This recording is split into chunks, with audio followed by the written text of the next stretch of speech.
When harsh criticism turns into a defamation campaign, Carrie Underwood fights back in the most powerful way possible. Carrie Underwood had always been a symbol of grace and resilience. From her small-town roots in Oklahoma to the dazzling heights of stardom, her story inspired millions. But what unfolded after her inaugural performance was unlike anything she or her fans could have anticipated. It was supposed to be a night of celebration. Carrie handpicked to perform a heartfelt rendition of the national anthem at the swearing-in ceremony of a newly elected official, was poised to deliver an unforgettable moment. The performance itself was flawless, her voice soaring as it always had, but it was her choice to perform that set off an avalanche of criticism. By the next morning, headlines were ablaze. Prominent liberal TV hosts used their platforms to dissect every aspect of her appearance, from the symbolism in her outfit to perceived political undertones in her song choice. What began as biting commentary soon escalated into accusations of Carrie promoting divisive ideals. Social media turned into a battleground, with hashtags trending both in her support and against her. For someone who had always tried to steer clear of political controversy, this was uncharted territory. The public debate quickly spiraled out of control, taking on a life of its own. Yet amidst the chaos, Carrie stayed silent, watching, waiting, and, as it would later become clear, preparing. Because Carrie Underwood isn't just a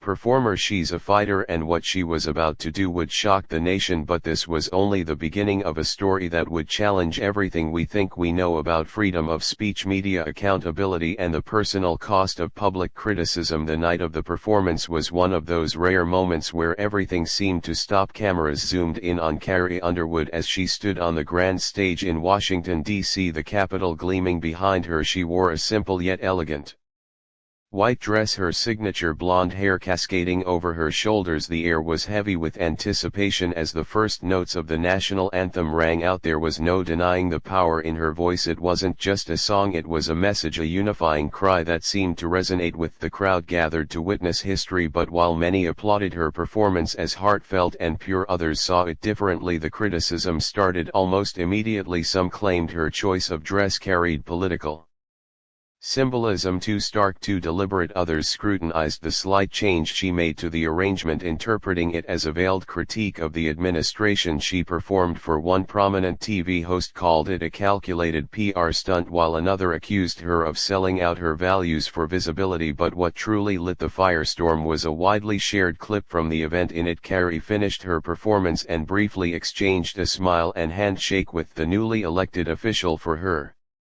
critics, that was all they needed. They began painting her as someone aligning herself with divisive policies, a narrative that quickly gained traction. Within hours, Twitter exploded with reactions. "How could she?" wrote one critic. "This isn't the Carrie we knew." Others questioned her integrity, suggesting she had abandoned the small-town values she often sang about in favor of political opportunism. Fans rallied behind her, flooding social media with messages of support to them. Carrie was simply doing her job, singing a song, not making a statement. But her silence in the days following the event left room for speculation to fester. Every news cycle seemed to amplify the outrage, and soon it wasn't just about her performance, it was about her as a person. And yet Carrie didn't flinch. She remained quiet, absorbing every jab and headline, waiting for the perfect moment to make her move. The aftermath was relentless. Every news channel, podcast, and social media feed seemed to dissect Carrie Underwood's performance. The liberal TV show hosts, at the center of the controversy, wasted no time in amplifying their critiques. Each segment felt sharper, more personal, and calculated to fuel the narrative that Carrie's actions were more than just a performance, they were a political statement. One show, known for its provocative commentary, played clips of her smiling at the newly elected official on a loop. "Is this the face of a neutral artist?" the host questioned, their tone dripping with sarcasm. Another host took aim at her lyrics, referencing an old song of hers and twisting its meaning to imply she'd always harbored certain political leanings. The accusations grew more far-fetched, with some commentators even questioning her faith, something she had always held close to her identity. The audience wasn't passive either. Online forums and comment sections turned into battlegrounds, with supporters defending her authenticity and critics calling for boycotts of her music. Hashtags like #CarrieUnderwood Exposed and Carrie stands strong trend simultaneously reflecting the deeply divided public opinion. Amidst all this noise, the liberal hosts didn't stop at commentary. They brought in experts, body language analysts and political commentators to pick apart every frame of her performance. Their broadcasts blurred the line between criticism and outright defamation, with insinuations that Carrie's motives were insidious and self-serving. For days Carrie remained silent. To some this was a sign of guilt, to others it was proof of her grace under pressure. Behind the scenes, however, Carrie and her team were documenting every comment, every accusation and every unsubstantiated claim, and when she finally spoke, it wasn't through a tweet or a press conference, it was through a defamation lawsuit that would send shockwaves across the entertainment industry. When Carrie Underwood finally broke her silence, she did it with precision and intent. Her legal team filed a defamation lawsuit against the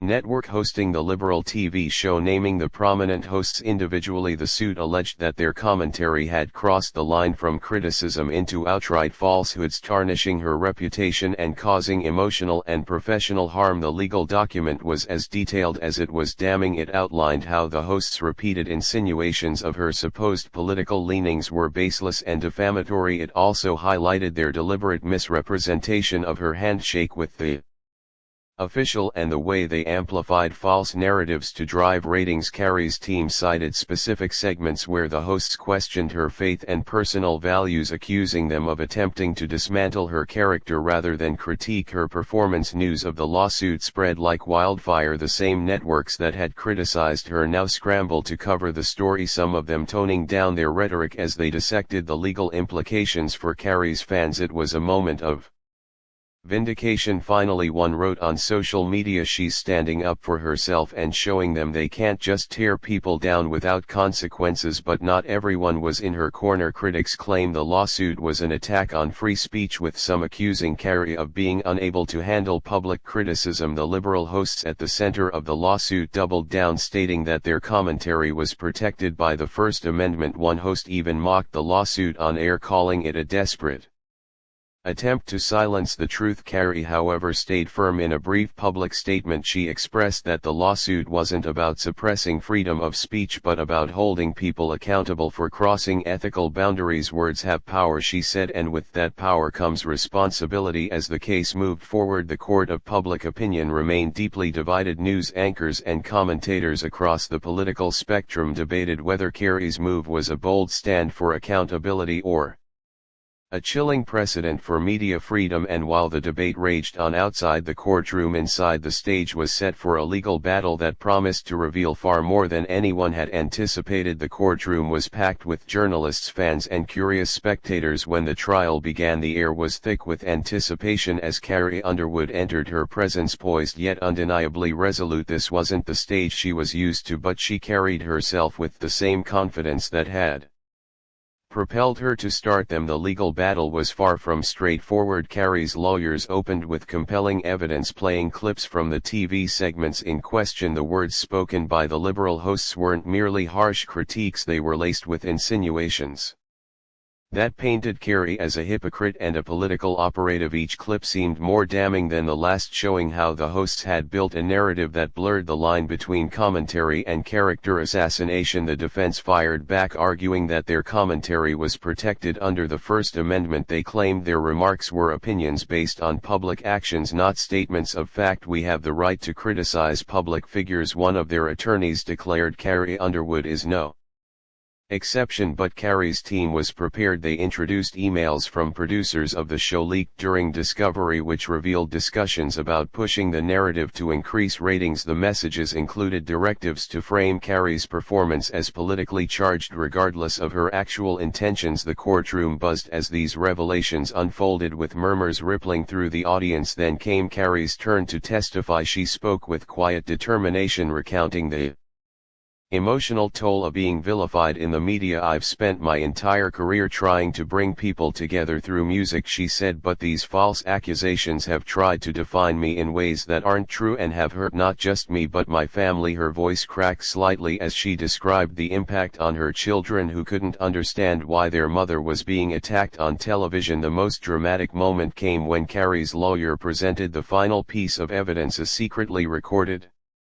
Conversation between two of the show's producers. In the tape, one producer admitted that the hosts had exaggerated their claims to make the segments more controversial. Controversy sells, the producer said bluntly. The courtroom erupted and the judge called for order. The defense scrambled to mitigate the damage, but the momentum had clearly shifted. Even the public, which had been so divided, seemed to take notice of the manipulative tactics exposed during the trial. But the question remained, would the jury see this as a clear case of defamation, or would they side with the host's claims of free speech? The verdict was just around the corner, and the stakes had never been higher. As the courtroom drama unfolded, the world outside seemed just as polarized. News outlets on both sides of the political spectrum dissected every word, every revelation, and every testimony. Social media platforms became battlegrounds for heated debates about freedom of speech, the ethics of media criticism, and the responsibilities of public figures. Supporters of Carrie Underwood flooded platforms like Instagram and Twitter with messages of encouragement, using hashtags like #StandWithCarrie and #TruthMatters. This isn't just about her, one fan tweeted. It's about how we let media treat people. She's fighting for something bigger. On the other side, critics accused Carrie of trying to stifle the media and suppress free speech. Prominent pundits argued that the case set a dangerous precedent if